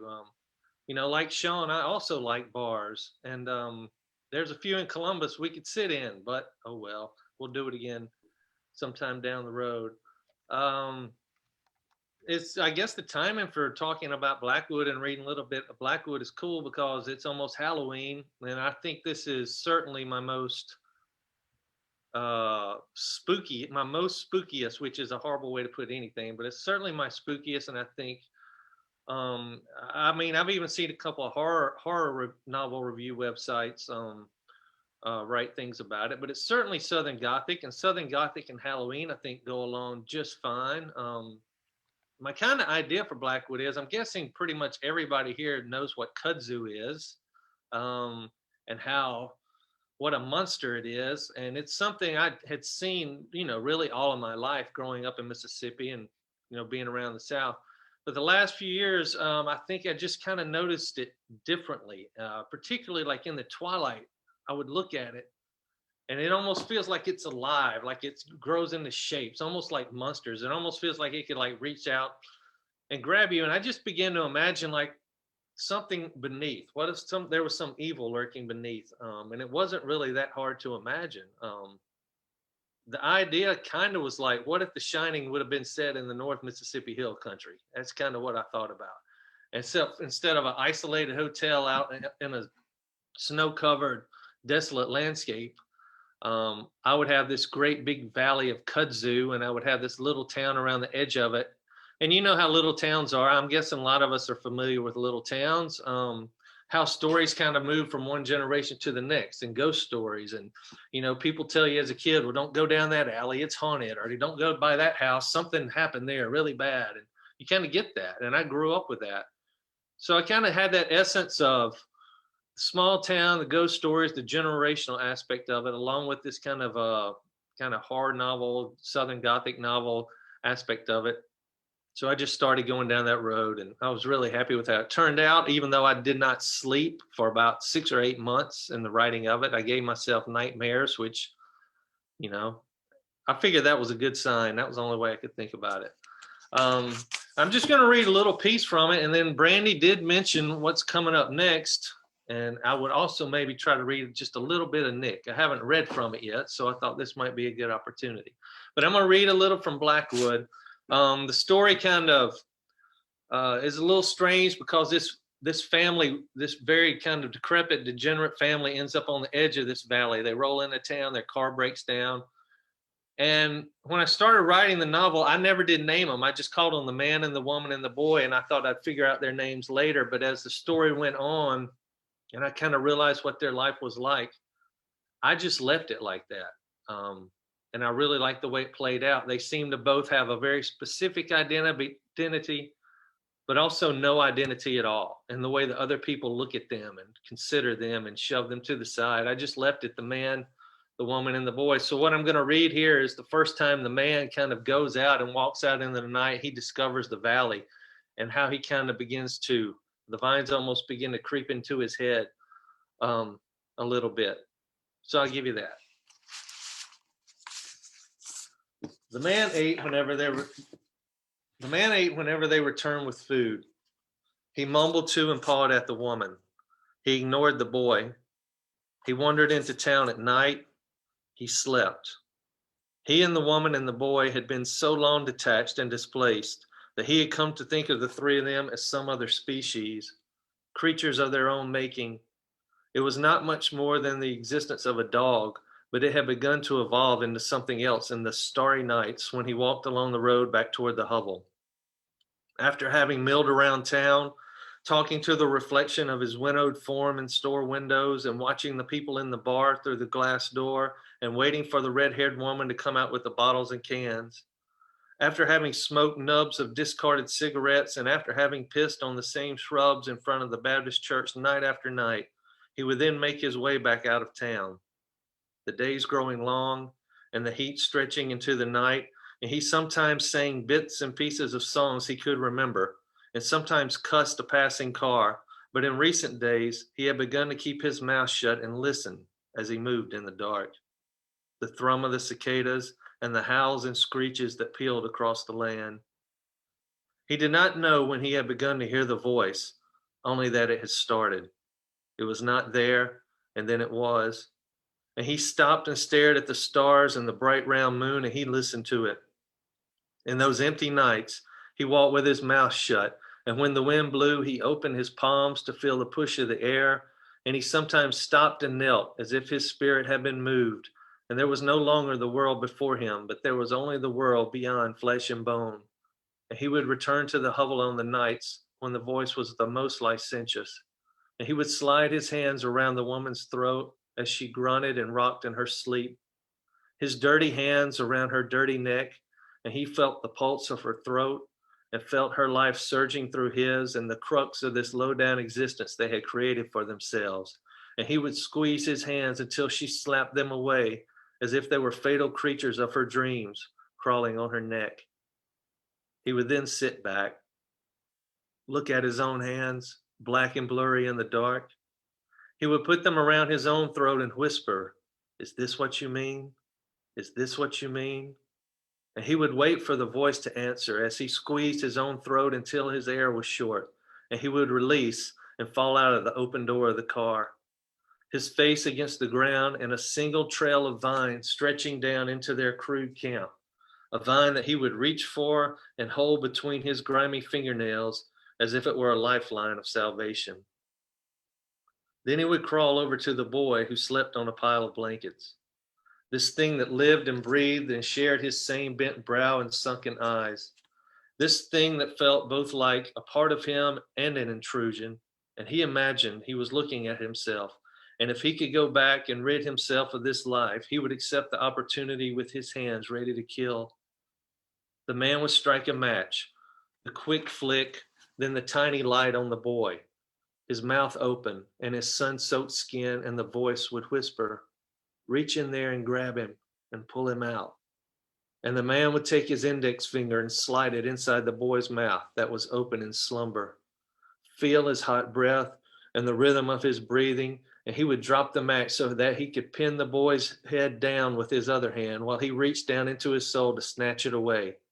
But each time he dropped the match, he lost his nerve and he scooted away from the boy. There was no longer sleep, and he explored through the night, moving back to the road and walking around the edge of the valley, staring at the house lights on the hillsides, and each night moving a little closer. The houses like islands spread far apart and separated by the waves of kudzu. He squatted in the road and watched the sleeping houses, imagining the warm bodies between the sheets and the fucking or fighting that went on in the waking hours. He moved into their yards and leaned against their trees. He looked into their windows, smelled their sheets on the clothesline, sat on the rockers on their porches. He moved flower pots from one side of the yard to the other, opened their car doors and hid their bicycles behind trees, doing just enough to make them realize someone had been there.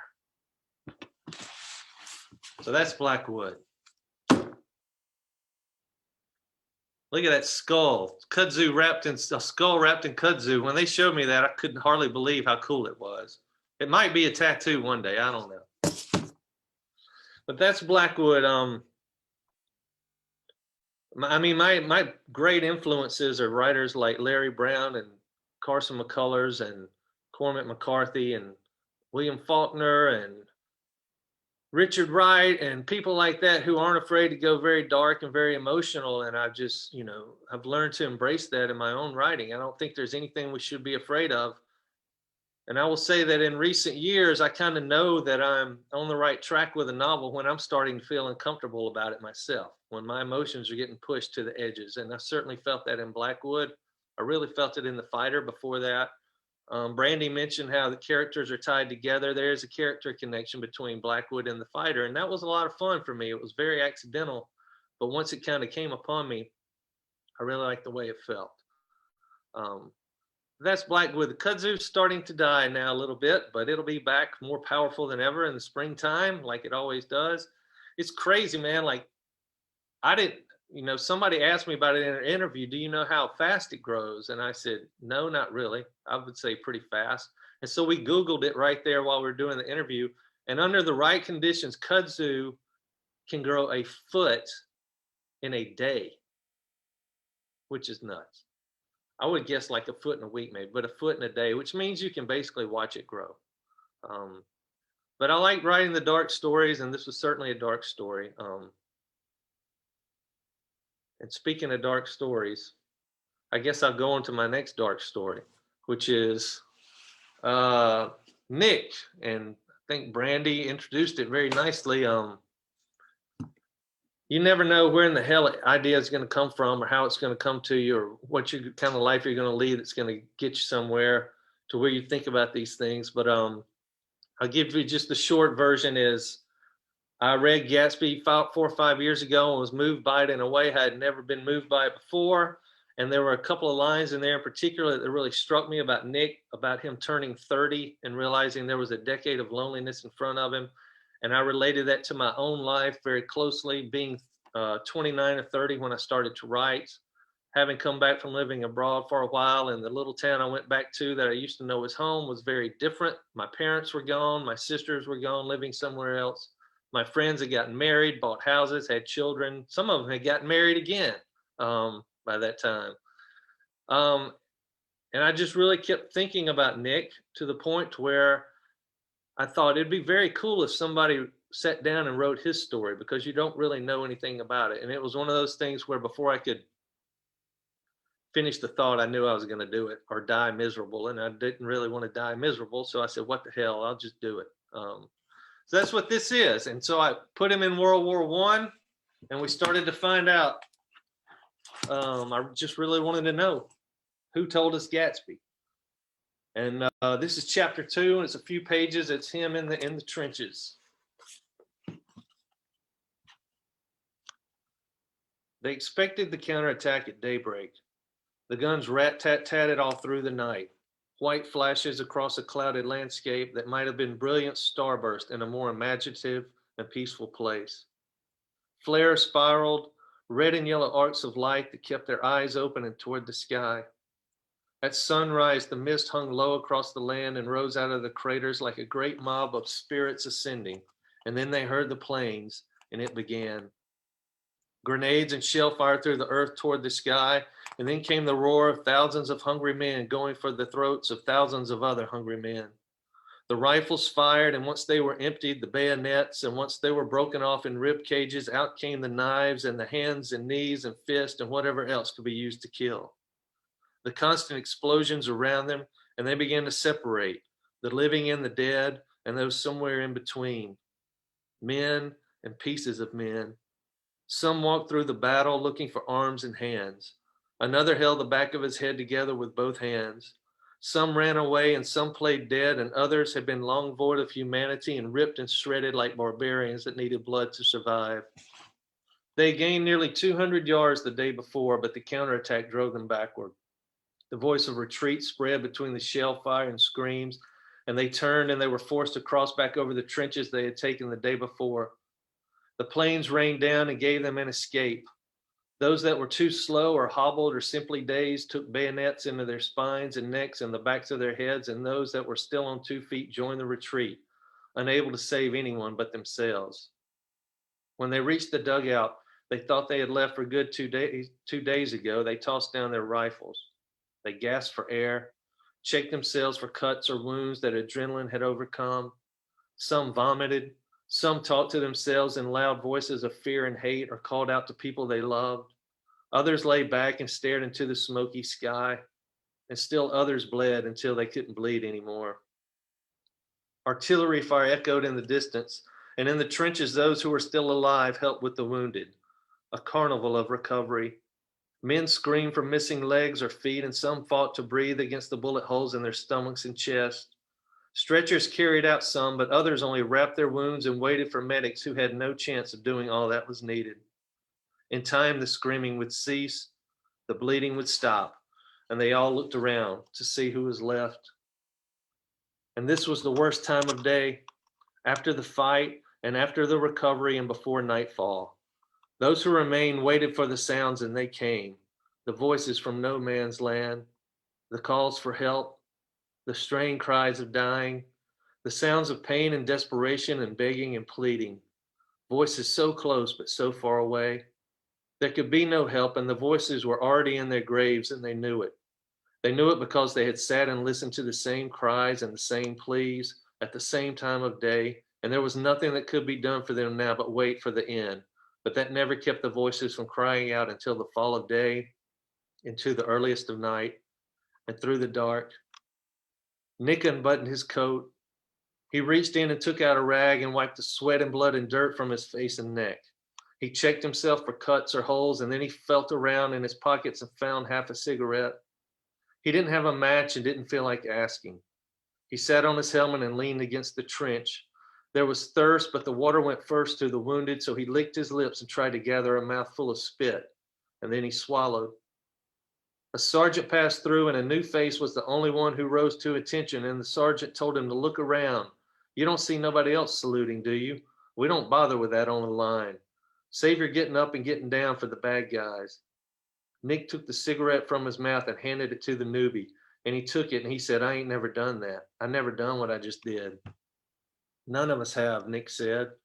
But you've been here and done it already, and I swear to God, I don't see how nobody's alive. I don't even smoke, and here I am about to smoke, and I never done that. Sit down, Nick said. How long you been here? I don't know. The newbie sat down. He looked at his hands and then touched them to his neck and ran them along his legs and around his stomach. You're not hit or you know it, Nick said. I don't believe it. How come? That shit's flying everywhere. Don't think about it. I don't even know if we won or lost. Me neither. Then what the hell are we doing? Trying to win or lose? I can't do this. I can't. I gotta go. You better stay down, Nick said. I can't. I cannot stay here. I've got to go. There's nowhere to go. Bullshit, he said. I'm going home. He stood and put on his helmet, picked up his rifle, and he turned in a circle as if looking for something else. You better stay down, Nick said again. If your head pops up above that trench, you'll get it. I ain't going that way. I'm going back the way I came. The sergeant passed back through and the newbie saluted and the sergeant said, I told you not to do that shit. We'll get rations soon and you'll feel better, Nick said. Find a light for that cigarette. Do we have to do this again tomorrow? Probably. And the next day too. Then I won't feel no better. I got to go. Okay, Nick said, but keep your head down and give me back the cigarette. The newbie gave the cigarette back to Nick. He looked around nervously. The sky nearly dark and lanterns glowing along the trench. The flares will begin soon, Nick said. If you wait, those will make you an easy target. I never done nothing like this, he said. I can't stay here. Don't tell nobody. Nick nodded and told him to go west or south. Which way is that? Like you said, Nick said, the way you came from. I ain't a coward. You don't have to explain. I ain't. You better keep your head down. The newbie pulled his chin strap tight and then stepped past Nick, and he crept along the trench as if anticipating an ambush. The others noticed him and had seen this before, and someone called out to give Mama a big hug. I should have told him, Nick thought. If nothing else, you'll be alive for another day if you stay here. If you keep your head down. As soon as you climb up and out, you are dead. As soon as you are alone, you are dead. Thank you. That's Nick.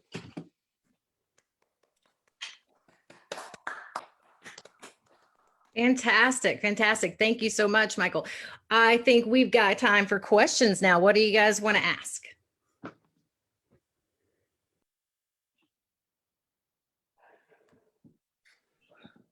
Hi.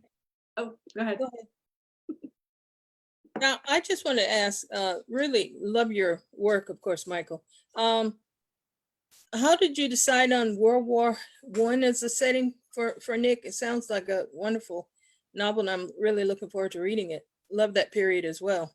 Thank you. Me too. Well, when I had the idea for Nick, I realized, well, the thing that kind of led me to the idea was when I finished Gatsby, I'm like, you don't even know anything about him. You know he's turning 30. You know he was in the war, and you know that he's from the Midwest, and that was pretty much it. So, like, my first thought was, if I want to create a really dynamic, scarred, tortured, emotionally spent character, which is kind of how I interpret Nick Carraway, the way he acts or doesn't act in Gatsby, then he certainly has been through World War I, and it can only be a nightmare experience. I mean, I can't imagine it any other way. So I just plopped him right down in the middle of the war and just began to do a little homework, which I've never written anything historical before. And I started reading about trench warfare and just how awful it was. And the mustard gas and the rats and the hand-to-hand combat it eventually boiled down to, and how anybody could survive was just insane to me.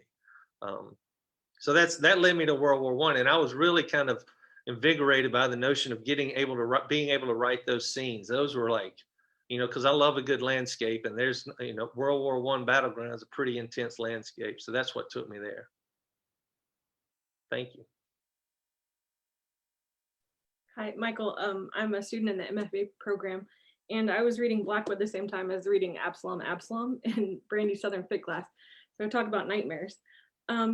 I was wondering, I read this, it's set in 1976, I think, in the 70s. And I was just wondering why you chose that time. And the South has changed enormously since Faulkner and now. And so I was wondering if you thought, I read it as more modern. So I was wondering if you could speak to why you chose that. And I don't like cell phones at all. And that's not the complete truth to that answer to that question, but it's pretty close. I've managed to write 5 novels now, well 6 with Nick, and so far nobody's picked up a cell phone. So I'm trying to have to be more creative with that every book, it feels like. A big part of it being set in the 70s is once I realized that the man and the woman are the man and the woman who abandoned Jack Boucher at the beginning of The Fighter, which I didn't realize until I was almost done with the first draft of Nick. I immediately just did the time thing in my head and like knew that happened in the mid 70s, just because The Fighter is present day and Jack, his age, puts him as being a kid right there, you know. So I just said it in the 70s. And 2, I think the kind of lack of cell phones and you know, where you actually have to go to talk to someone if you have to talk to someone. I thought that really lended itself to the ghost story aspect of it, to the generational passing of stories of it, and also just to the small town kind of dead quiet aspect of it. So it just happened to work out nicely. I mean, you know, when I started it, I didn't think I'm going to set this in the 70s. It was just kind of something that evolved as the book went on. thank you. Yeah, you're welcome. Thank you.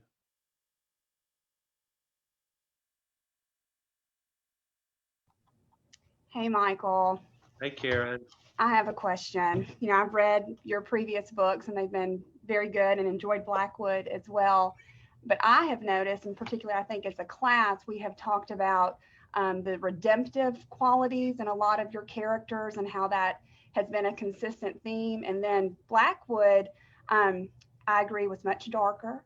And we really had a good discussion at the end about, is there redemption for Colburn? And I wanted to get your thoughts on, do you see redemption for Colburn? I knew you'd ask me something I really couldn't answer. I don't know. The ending of this book was like very, like Randall and Sean have already talked about how emotional things are in their work, you know, and how you can barely make it through it sometimes. The last few pages of Blackwood was that way for me. When Colburn is dealing with what he's dealing with as the years have passed, and the notion of the spirit, and is it going to rise or is it going to fall, and the invisible hands lifting him and carrying him, and that's nothing you can even plan for. Like I remember like writing the end of this book, the last chapter of this book, I almost, when I was finished with it and saw what came out, I mean, I was very moved by it myself, because I think part of it was me trying to figure out if there was any redemption for him. And I think that's what we have. I think that's what we do a lot with our characters and with our poetry, is we're trying to work through things and figure out things ourselves. And I kind of felt myself beginning to work out some things in The Fighter with Jack Boucher. If anybody's read that, the emotions of that. And then I felt it kind of continuing with Blackwood. And I think certainly Colburn's, the last few pages of this novel, when we see how Colburn's spiritual and emotional life, the turns it has taken. I think it was just me reaching and searching, and I don't know that I can answer, because the last line of the book asks the question, will it rise or will it fall? And if you've noticed, I didn't answer it. It's just the question. So I don't know, man. It's like things like that to me, with dealing with the spirit and the soul, like to me, there are only questions. I wish I did have more of an answer, but I really don't. I think Colburn is certainly reaching for redemption in the way that his subconscious and his dreams are playing with him in those last weeks of him going through what he goes through. I think he wants to be saved, and whether he is or not, that's for somebody else to say, I guess. What did you think? Same. It really just left us with a searching. I don't think we came, you know, certainly as a class, to a consensus, but it, I think in a way it's beautiful the way you left it, so that it is a search. So thank you for that. Of course, you know, growing up the son of a Southern Baptist preacher, I was steeped in all of this. And as I've gotten older, like to me, religion isn't about figuring out the answers as much as it is realizing what the questions are. And I'm become very wary of people who think they have all the answers. And perhaps that was part of it too. Michael, in Blackwood, did you give any consideration to the race of your characters at all? Like, was that ever a consideration? No, not really. No, in fact, this has kind of come up in some conversations with some of the casting of some of the film stuff now, Desperation Road and Blackwood. Like, what are the races of the characters? And I'm like, I mean, they can be whatever we want to be. And I don't know. I'm happy that it kind of reads that way, you know, like we're casting, you know, Black characters for, I'm sure, characters people may think are white, and we're casting white characters for people who I'm sure they may think are Black. And I don't know. It's been interesting to me to see how people read it and relate to it and kind of think like how it should go. And I'm very happy that it's kind of open to interpretation too. It's nothing I really set out to do, but if it's that way, then, you know, I'm pretty happy about it. But no, I didn't really think about it right out of the gate. So I don't know. That's a good question, but hopefully you can read them however you like them. That'd be cool. Thank you. You're welcome. Thanks. I'm really curious about Nick as a project and look forward to learning about the soldier boy before the party boy. And there are so many beloved works I love that I've contemplated revisiting, but there's something really sacred and scary about the idea of taking someone else's world or character and reclaiming it, even though I love a lot of revisited stories. And again, I'm really excited, Michael, for this one. I'm curious from the process side, was it harder or easier to develop someone else's well-known but still mysterious character versus inventing your own? It was a lot harder. It was very different. In fact, it scared the living hell out of me because I knew I was going to do it. Like we all have things that, you know, it's life, man. It doesn't matter what it is. It's like, yeah, I'm going to date her. I don't care how bad it's going to go. I'm going to do it. And you can't make yourself stop. Or I'm going to open this coffee shop. I don't care if I have to borrow $8 trillion to do it. I'm going to do. You just know you're going to do things, right? And I knew I was going to do it. And I'll admit at the beginning, the first couple months, the first 10,000 words, I felt that weight of the legend, I guess. I felt the literary heft of it because about 5 minutes after I realized the idea and that I was going to do it, I began to realize everything else about what a target I was going to put on myself and how people would react or not react. Or, I mean, it's going to be, I think, a very bipolar reaction to this novel, and that's fine. I mean, whatever. It's just, you know, it's a work of art. But after about a month or two, I began to just unwind from it and realize this is a fictional character in an imaginative world. And I began to write Nick just like I would write any other character. And I began to write other things surrounding it just as I would any other novel. So while the beginnings of the novel felt a little more anxious and a little more difficult, when I finally just let myself go and just let my imagination and creativity have it, it began to just develop in the same way that anything else has developed. And I think I began to grow much closer to the character of Nick too, through that process, just like you grow closer to all your characters. Like everybody who's written anything knows you have this love affair with your characters, whether they're good people, bad people, or whatever. And I began to feel that with Nick as I kind of relinquished. And I think a big part of doing anything risky or whatever, a lot of that has to do with just letting go and trusting yourself and, you know, just letting things happen. So that's what I did, and hopefully it turned out all right.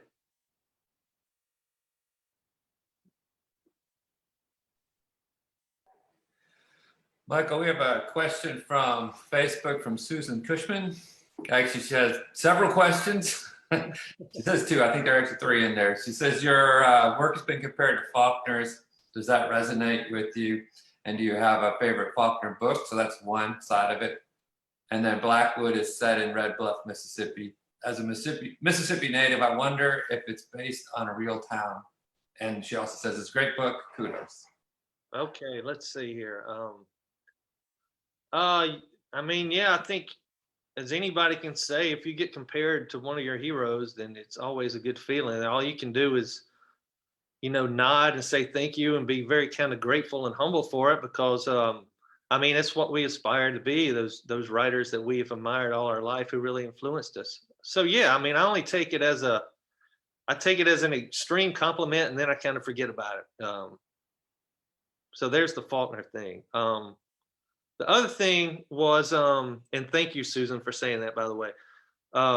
Blackwood, Red Bluff is actually a place down in South Mississippi, which I like the name of it, but Red Bluff is actually set more on my studio, like where I am sitting right now. I have a little studio in Water Valley, Mississippi, which is a little town of about 2,500 people.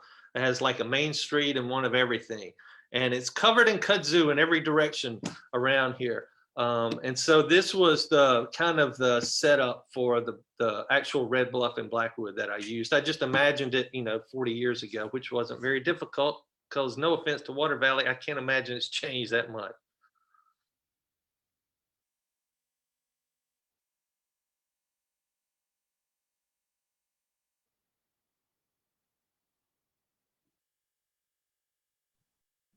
Hey, Michael, it's Michelle. Hey. Hey, so we talked in the MFA program this week a little about how in sections you opt out of using dialogue tags. So I was curious what your intentions were. I mean, because sometimes there are and sometimes there aren't. So we had a pretty good discussion about that, but was wondering what your thoughts were. What'd you decide? Well, I felt like it was, to me, it sort of lended itself to that sort of disjointed, crazy feel, and then there was some discussion about maybe that was internal thoughts versus spoken conversation, but that wasn't really consistent. So I don't think we came to a conclusion on that. Yeah, I probably can't come to a conclusion on it either. I think it's just been kind of an evolution of the way I write, really. Like I think it probably started a little bit in Rivers with some of the stream of consciousness stuff. And then like, as I've gone on and like continued to write, like sometimes the dialogue just comes out in the effect of me like saying, she picked up the glass and she turned and said, I don't want to be here anymore. And I just don't bother to like return quotes. I don't want to be here anymore, period. Quotes. I just have like let it go, just for the sense of Randall and Sean both talked about the lyricism of language, and I think that's very important. And I know that like my gospel music upbringing has a lot to do with the way my sentences come out. So I just stopped correcting. I just stopped taking the time to correct it and just kind of let it evolve and let it be. And I really like the way that it turns out. I mean, it feels like it's just part of the organic way of like storytelling.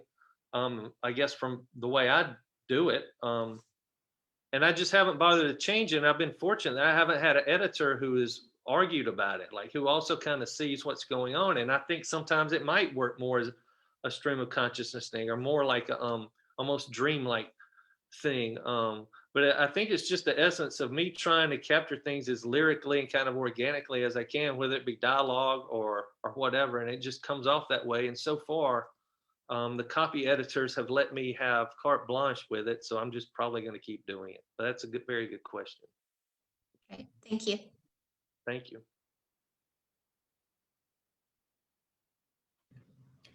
Kendall, if we have time for one more, I would like to ask one more question. You talked a little bit about some of your books going into film, and I wonder if you maybe could elaborate on that. I've had a lot of students over the years who they want to cross over into script writing or go to film or television, and have had some do so successfully. Could you talk about the difference in the process and maybe why you think your books have been so attractive to the film industry? Yeah, that's a good question. One of the best piece of writing advice I ever got, and I think it might have been Mary Robeson back like 15 years ago, I don't know when, told me that when you're writing fiction, you should pretend like you're sitting in a movie theater and someone's sitting next to you and they're blindfolded. Now you describe to them what you see on the screen. That was a wonderful piece of writing with hard, concrete, image-driven sentences, because you wouldn't just say to this person like, oh, look, there's a farm. You would say, there's a weathered red barn with paint chipping, and there's a horse milling around outside and 2 chickens clucking, and there's a thunderstorm coming. And then the scene would change. I mean, you have to do it like very economically, because then the scene changes and you have to go to what's next and you have to tell them. So that was a good lesson in economy and hard vision and hard concrete images. And I've always remembered that. So all I can say is maybe in the course of trying to write with that in mind, that there was some cinematic aspect to it that maybe drew producer or director like to my work once they saw it, which I think has really helped adapting too, because when the difference between there's a lot of difference. Obvious is difference between adapting a script or writing a script and writing prose. And the main thing is, whereas I may take 2 pages to describe a man walking around a valley, discovering kudzu in the middle of the night, and the stars and the crickets and cicadas and the shadows and everything, you get like 2 lines to do that in a script. Like you hit the images as hard as you can, because the director's going to see it enough to give them a picture, and they're going to have their own vision for it after that. And then it's, it's dialogue and it's movement, and it's very crisp, and and those things that are in a character's head, you have to figure out, how do I present that visually too? So, the man's paranoia. How do we get that out of his mind? How do we get this voice that's running through his head? How do we make him move as to where he's showing us this kind of, this manic thing that's coming upon him? I wanted to do it. I was asked if I wanted to try it, and I said yes, because I think it'd be cool to do something different. The other reason was I wanted to keep my fingers in this thing as long as I possibly could, because once it's out of your hands in the movie world, it's really like out of your hands. So I've tried to stay involved as much as they would let me. So I think anytime, and this is for poetry, script writing, film, writing a song, whatever, you hit concrete, you use concrete, hard images that the reader or the listener can see. And you do it economically and you do it lyrically, and then you kind of hope for the best. So hopefully that is help translate from the novels to the scripts. That's great. Thank you so much. Thank you. Well, I think we are out of time. Thank you all for joining us. Thank you for our wonderful readers. This has been a wonderful first panel for our symposium, and I hope you guys will all join us for the next few panels. And Kendall, do you have any announcements or anything to close us out?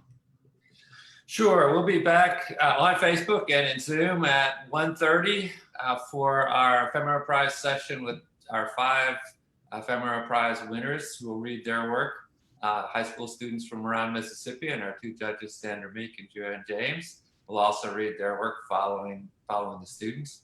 And this year, we actually have a Friday evening session, so please come back also 7 to 9 p.m. And also tomorrow morning. I'd also like to remind people that though we normally have the Welty Gala on Friday evenings, that can't go on because we can't gather and we can't have great food and wine and whatever, which we're sad about, but there are still scholarships, and that fundraiser is to raise money for scholarships. So the foundation is running a no-show gala. It's going on all day today, so if you want to go over to the foundation and donate some money to scholarships, it's much appreciated. Thank you all very much. We'll see you at 1:30. Anyone who wants to stick around and Zoom for a little while, I'm going to turn off the Facebook Live, but we can then chat informally. Thank you all, and thank you, Sean, Randall, and Michael.